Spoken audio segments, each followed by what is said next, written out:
नमस्कार दोस्तों, झारखंड में मतदाता सूची का एसआईआर यानी कि स्पेशल इंटेंसिव रिवीजन शुरू हो चुका है। बीएलओ घर घर जाकर मतदाताओं को गणना प्रपत्र यानी इन्यूमरेशन फॉर्म उपलब्ध करा रहे हैं। यदि अभी तक आपको गणना प्रपत्र नहीं मिला है तो बहुत जल्द बीएलओ आपके घर जाएंगे और आपको गणना प्रपत्र उपलब्ध कराएंगे। बीएलओ प्रत्येक मतदाता को इस तरह से 2 फॉर्म उपलब्ध कराएंगे जिसे हम गणना प्रपत्र कहते हैं। आइए अब समझते हैं कि गणना प्रपत्र को कैसे भरा जाएगा। जैसा कि मैंने पहले ही बताया है कि प्रत्येक मतदाता को बीएलओ के द्वारा 2 गणना प्रपत्र उपलब्ध कराए जाएंगे। यहां पर मैंने स्क्रीन में 2 गणना प्रपत्र का प्रारूप लिया है। गणना प्रपत्र में यहां जो ये बॉक्स है, यहां पर पहले से आपको आपका नाम, आपका एपिक संख्या और आपके घर का पता दिया हुआ है। ये वाला जो बॉक्स है इसमें बूथ संख्या और कहां पर आप वोट करते हैं, और यहां पर आपका पहले से जो मतदाता सूची में फोटो है वो दिया हुआ रहेगा। और ये वाला जो बॉक्स है, यहां नया फोटो देने के लिए एक जगह दिया गया है। अब यहां पर 2 कॉलम है, इसमें जो है यहां भी सेम है, तो दोनों को थोड़ा हम अलग अलग कर देते हैं। एक बॉक्स को रेड कर देते हैं और एक बॉक्स को ब्लू करते हैं। ये समझने के लिए कर रहे हैं। अब यहां पर देखिए, ये जो ब्लू वाला बॉक्स है यानी पहला बॉक्स है, ये बॉक्स उस मतदाता को भरना है जिसका 2003 के मतदाता सूची में नाम है। और यदि 2003 के मतदाता सूची में उसका नाम नहीं है तो उसे यहां पर डिटेल भरना होगा।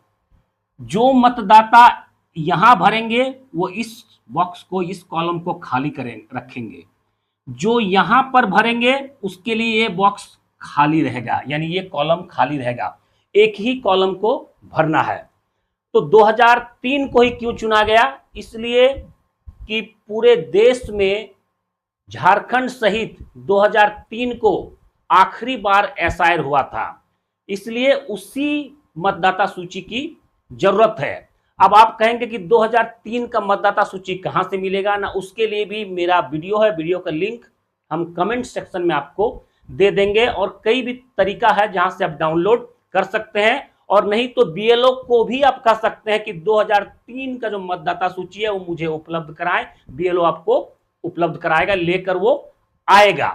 तो यहां पर करना क्या है, 2003 में यदि आपका नाम है तो आपका काम बिल्कुल हल्का हो गया।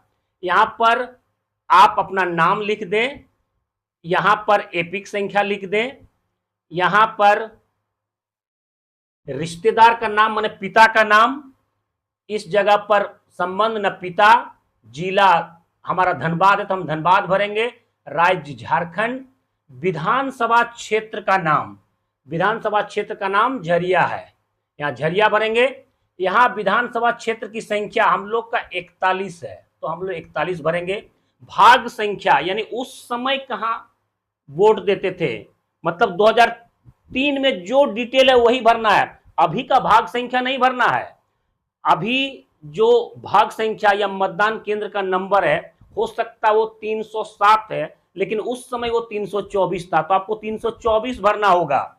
तो यहां 324 भरे। और क्रम संख्या, अगर आपका 451 नंबर लिस्ट सीरियल में नाम है तो आपको 451 भरना होगा। अब यदि 2003 में आपका नाम है ही नहीं तो उसके लिए क्या उपाय है, उस मतदाता को अपना पिता, माता, दादा या दादी का डिटेल निकालना होगा 2003 के मतदाता सूची से, और वो मतदाता इसे खाली रखेंगे, वो इस बॉक्स को भरेंगे। अब यहां यदि भरेंगे तो वो अपना नहीं भरना है, अपने पिता का डिटेल यहां भरना है, पिता का एपिक संख्या भरना है। इसके बाद पिता के पिता यानी दादा का नाम भरना है, और अगर आप माता का नाम भरते हैं तो फिर समझिए कि यहां पिता का नाम भरना होगा। फिर वही संबंध न पिता, अगर माता का नाम भरे हैं तो माता, जिला धनबाद, राज्य झारखंड, और विधानसभा क्षेत्र जो यहां लिखे वही यहां होगा, और ये तीनों जो बॉक्स है उसे उस डिटेल के अनुसार भरना होगा।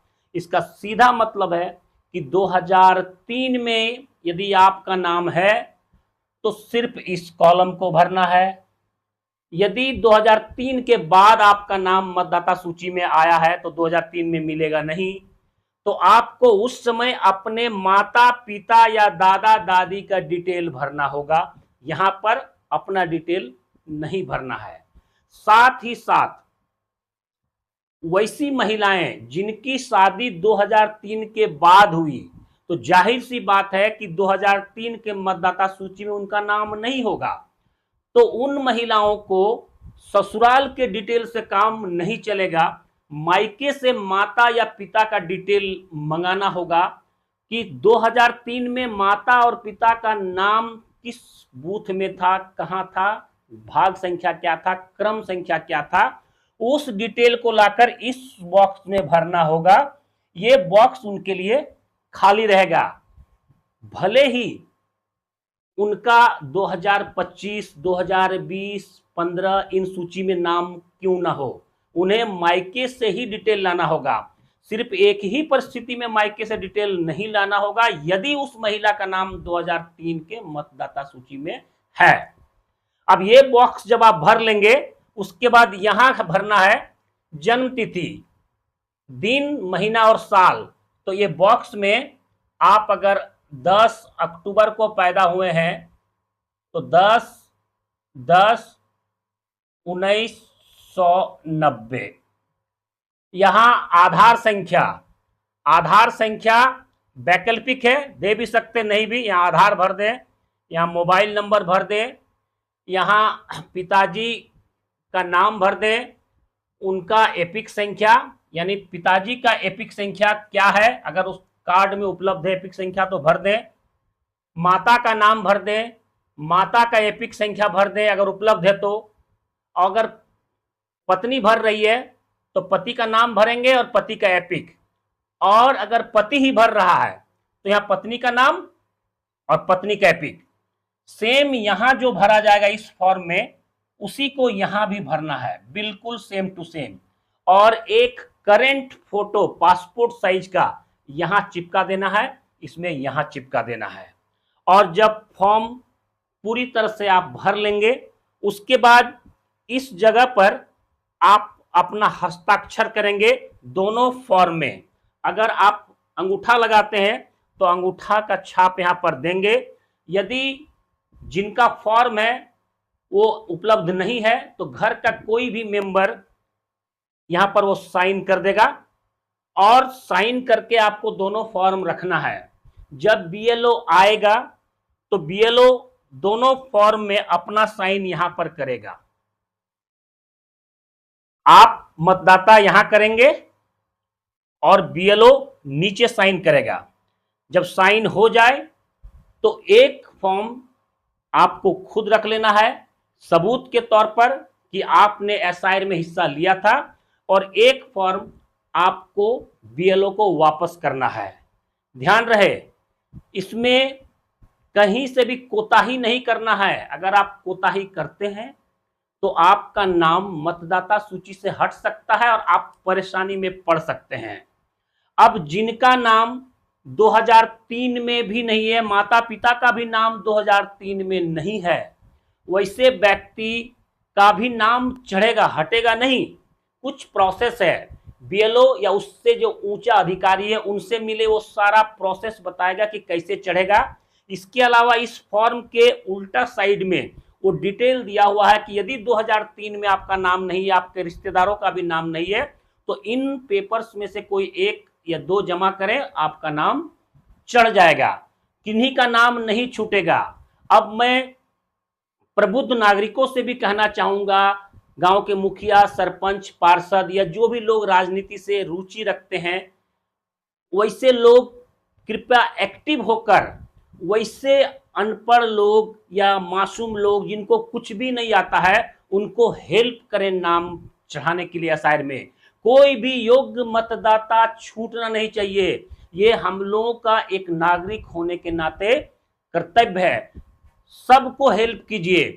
अगर किन्हीं को कोई जानकारी नहीं हो पा रहा तो मेरे वीडियो में कमेंट करेंगे, मैं आपको कोई ना कोई उपाय से सपोर्ट करूंगा कि आपका काम कैसे होगा।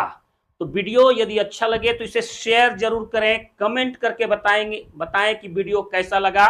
और शेयर करना इसलिए जरूरी है क्योंकि अधिक से अधिक लोगों तक ये बात पहुंचे, क्योंकि अभी एसआईआर में काफी लोग कंफ्यूज्ड है कि ये कैसे करेंगे, लोग डरे हुए हैं। डरना किसी को नहीं है, एक भी योग्य मतदाता नहीं छूटेगा और जो अवैध है वो छूटेगा, इसमें कोई दो राय नहीं, उसे छूटना भी चाहिए।